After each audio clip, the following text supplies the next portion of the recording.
Vanakkam Dohadevan, everyone. Wonderful to be with you today.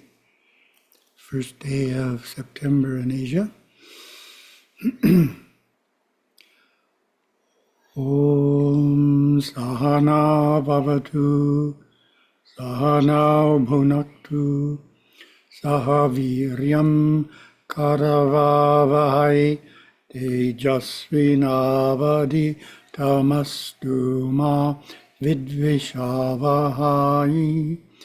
Om Shanti Shanti Shanti. And we'll try to share the screen here.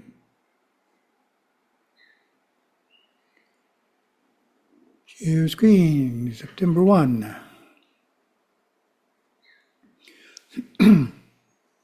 See what we have today. Oh, this is an interesting one. Using TV as a spiritual tool. So TV includes streaming videos. I'm informed by the younger monks that we no longer watch TV, we're watching streaming videos from various online vendors. Subtitle: Television, like real life, can help us work through our karma if we approach it in the right way. That may be a new thought. It's in Living with Shiva, but it's buried there.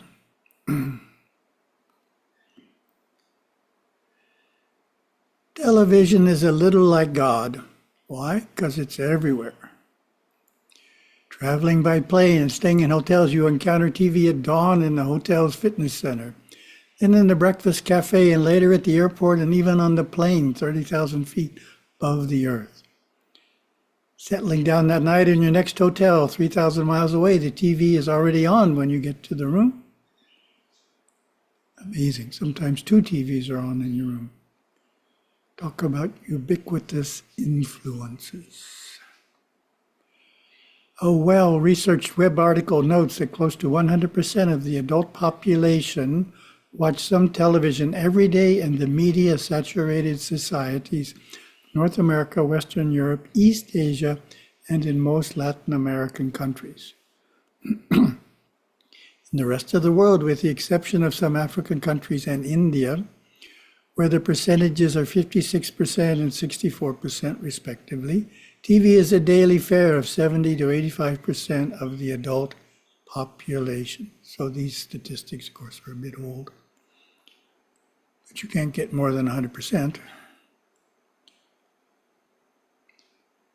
This slide shows statistics that weren't in the original PubDes that I thought were interesting. The over 65 group is amazing in watching 7 hours and 15 minutes a day. Sounds like a full-time job, right? In the countries mentioned, Western countries, over 65, 7.25 hours a day. So you can see 18 to 34 there, 1.54, that's our busy time of life. Don't have much time for television. So that's amazing, over 7 hours a day.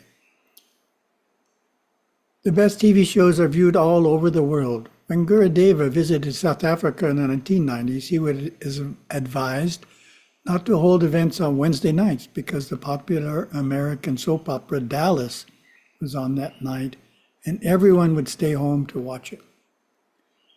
When populations around the globe view the same material on television, it unifies the thinking, for better or worse, thus the actions of Earth's people.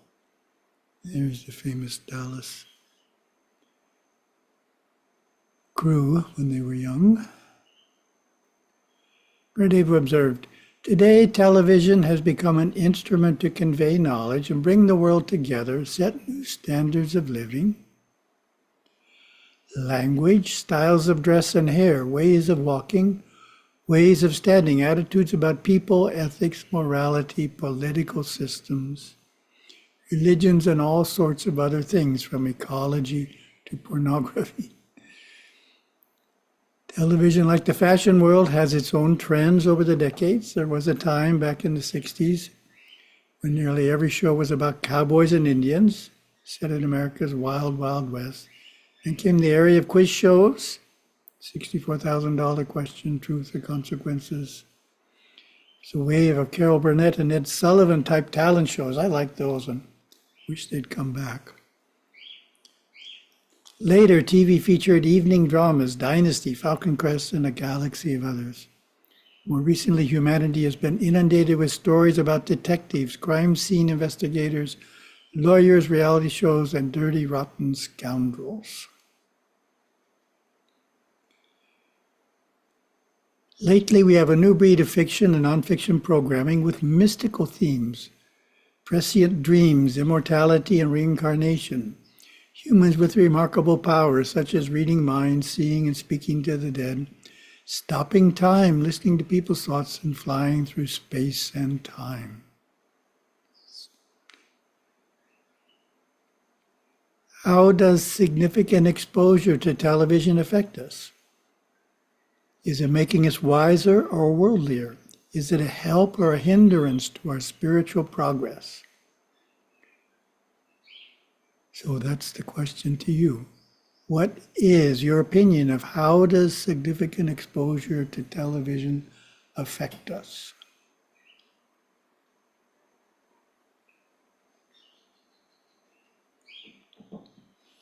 The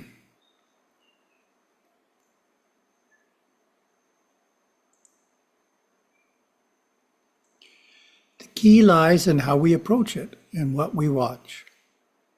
Approach it in the right way, TV can be a tool for spiritual progress. To elucidate this point, let's compare TV to the world. Paramaguru Siva Yoga Swami noted, the world is an ashram, a training ground for the achievement of moksha, liberation.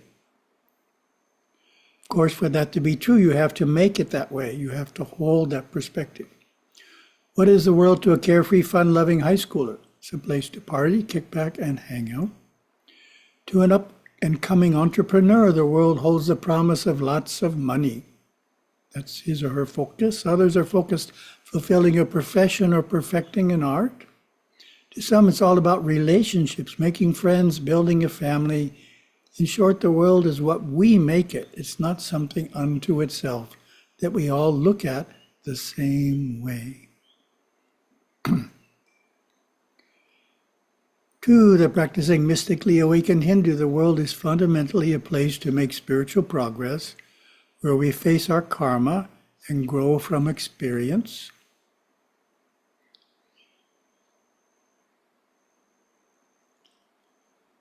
Karma normally comes to us through individuals or groups of people. It is not always pleasant. Situations don't always work out fairly. Sometimes we are mistreated. Philosophically, we know that this is the result of our prarabdha karma. How we face such situations is crucial. 2 questions to you. How not to face karma, how to face karma. What should we not do and what should we do when facing karma?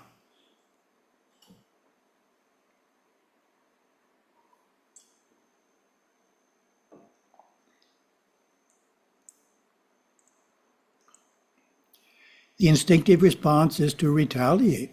This person is mistreating me, so I'm going to mistreat him in the same way.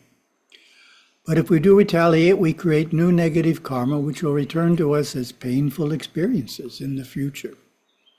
This is not spiritual progress. As I explained in our Karma Management Insight, the goal is 1, to not retaliate.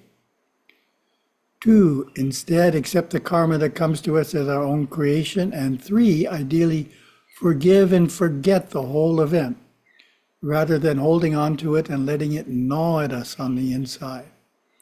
When we successfully handle the karma according to these 3 principles, we make spiritual progress. We are looking at the world as an ashram. So that's worth mentioning again. Not retaliate. Accept as our creation, both the good karma and the bad, and the bad karma, forgive and forget the person who brought it back to us. Gurudev explained this beautifully. Hindus know that the object of life is to go through our experiences joyously and kindly, always forgiving and compassionately understanding, thus avoiding making unseemly kriyamana karmas in the current life, which, if enough were accumulated and added to the karmas we did not bring into this life, would bring us back into another birth, and the process would start all over again.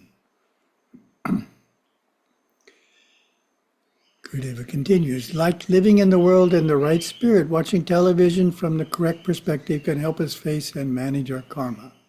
Gurudeva notes, television has afforded us the ability to work through our karmas more quickly than we could in the agricultural age.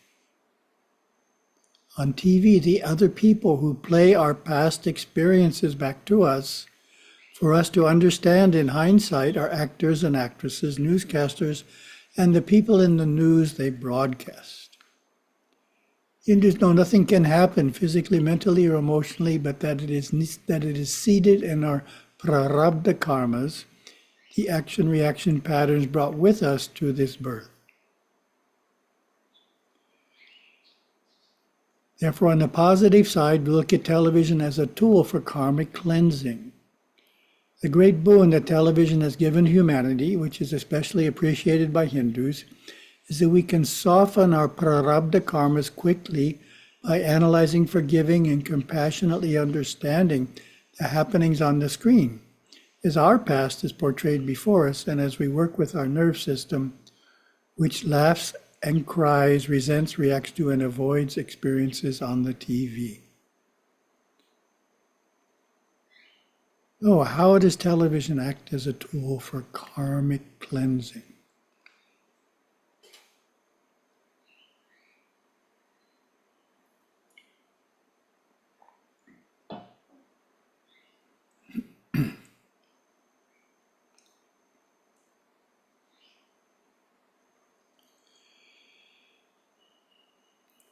It's all in our approach, our attitude toward it.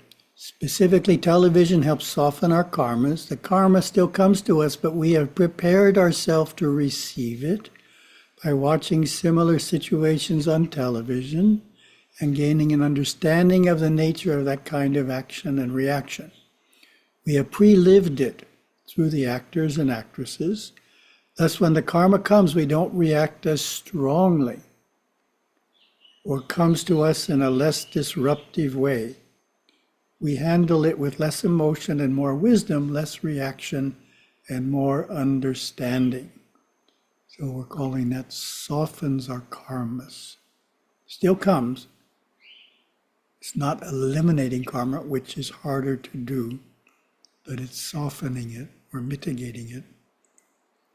Parents can help their children learn to use television to increase spirituality by watching programs together and discussing them afterwards. Talk about the various characters, their actions, and the consequences of those actions. A good perspective to convey is that all men are your teachers. Some teach you what to do, and others teach you what not to do. Oftentimes on today's television programs, the principles of reincarnation and karma presented in one form or another. This can be pointed out and discussed to see how accurately the concept was presented. There's even a popular comedy about karma called My Name is Earl, which tells of a man working hilariously to resolve his past misdeeds. Mystical practices, which are common in recent shows, such as being able to read others' thoughts or seeing the future in a dream, are also useful to talk about with children, drawing out lessons to be learned. Before the widespread viewing of television, storytelling was a common form of entertainment. Gurudeva describes this shift. Television at its best is storytelling.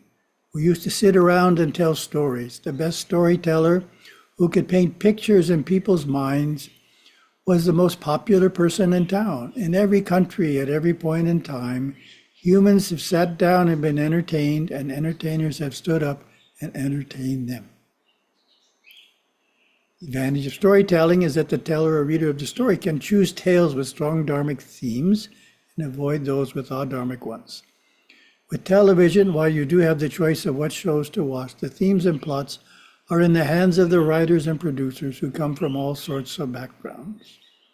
So it can take some creativity on your part to find ways to view television personally and with your children so that it strengthens you spiritually, makes you wiser rather than worldlier.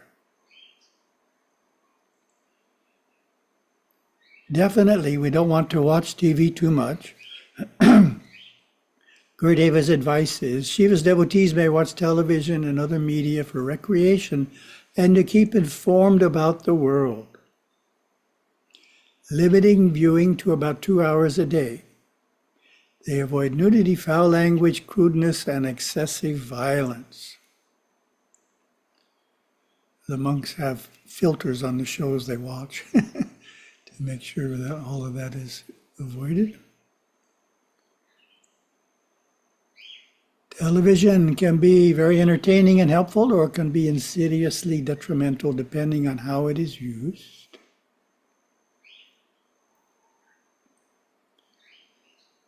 Therefore, fortify your mind with a thorough understanding of what you are watching.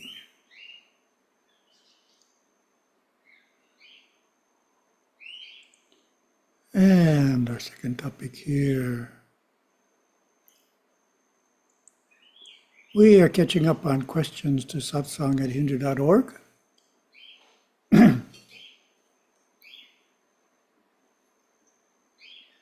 And there's more questions than usual, so this is the only other section. Just 2 sections today. If a Sarva devotee's Ishta Devata is Lord Ganesha, is it okay for the devotee to instead worship at a Lord Murugan temple where Murugan is the principal deity, or should he instead find a Ganesha temple until the rise of energies makes him ready for Murugan?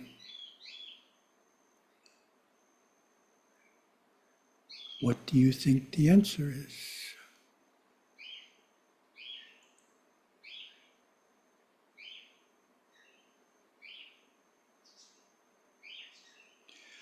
It is fine to worship at a Murugan temple. Usually there is a special puja to Lord Ganesha on 1 day a week. Try to attend that Ganesha puja. If that puja is at an inconvenient time, then attend one of the Murugan pujas and afterwards sit for some time in front of the Ganesha Murti.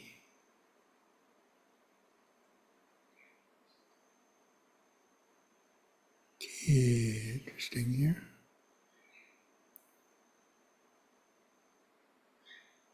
Question is not on the screen. The question is, does longevity after a certain age increase the probability of moksha, or at least of Savakalpa Samadhi, for a household or provider one has been?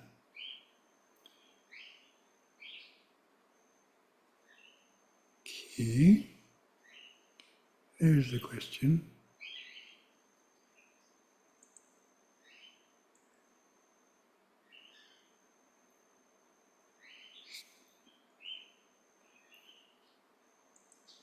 Striving by the right means and continues to do so. You have to fix those slides.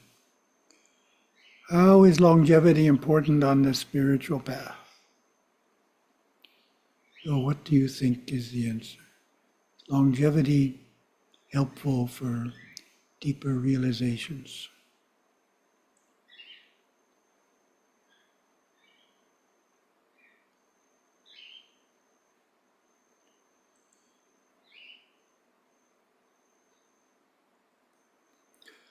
For someone who is spiritually striving, at age 72, there starts a natural withdrawal from the external world and more interest in the inner spiritual world. Being a time of retirement for many, there is more time during the day to do sadhana. These factors can combine to produce deeper inner experiences. The longer this period continues, meaning longevity, the deeper the experiences can be, assuming one's health is good.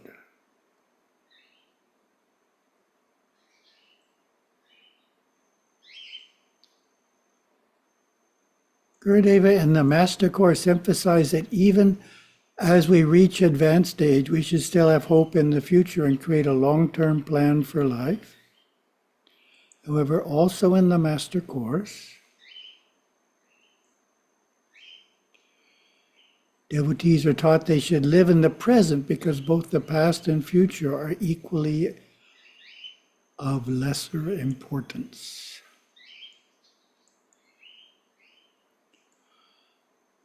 I understand these two teachings are not necessarily mutually exclusive, but how can a devotee best reconcile these two? Well, what do you think the answer is?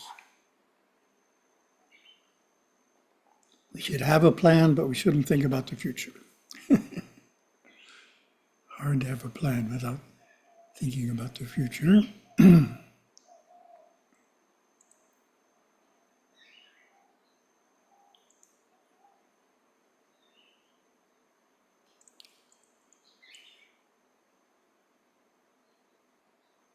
The idea is not to think about the future in an unproductive way, such as regularly worrying about global warming. When we think about the future, something productive should come out of our thinking, such as a plan of action. So that's the key, is when we think about the future, it actually produces something worthwhile. It's just not the mind wandering about worries or figuring out half the answer to a problem because there's not enough time to figure out the full answer. So we want to avoid that and only think about the future when it produces something productive. Oh, thank you very much.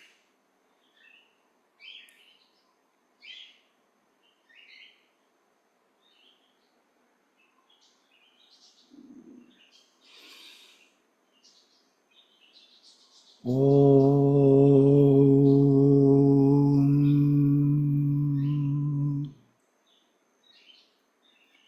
Om.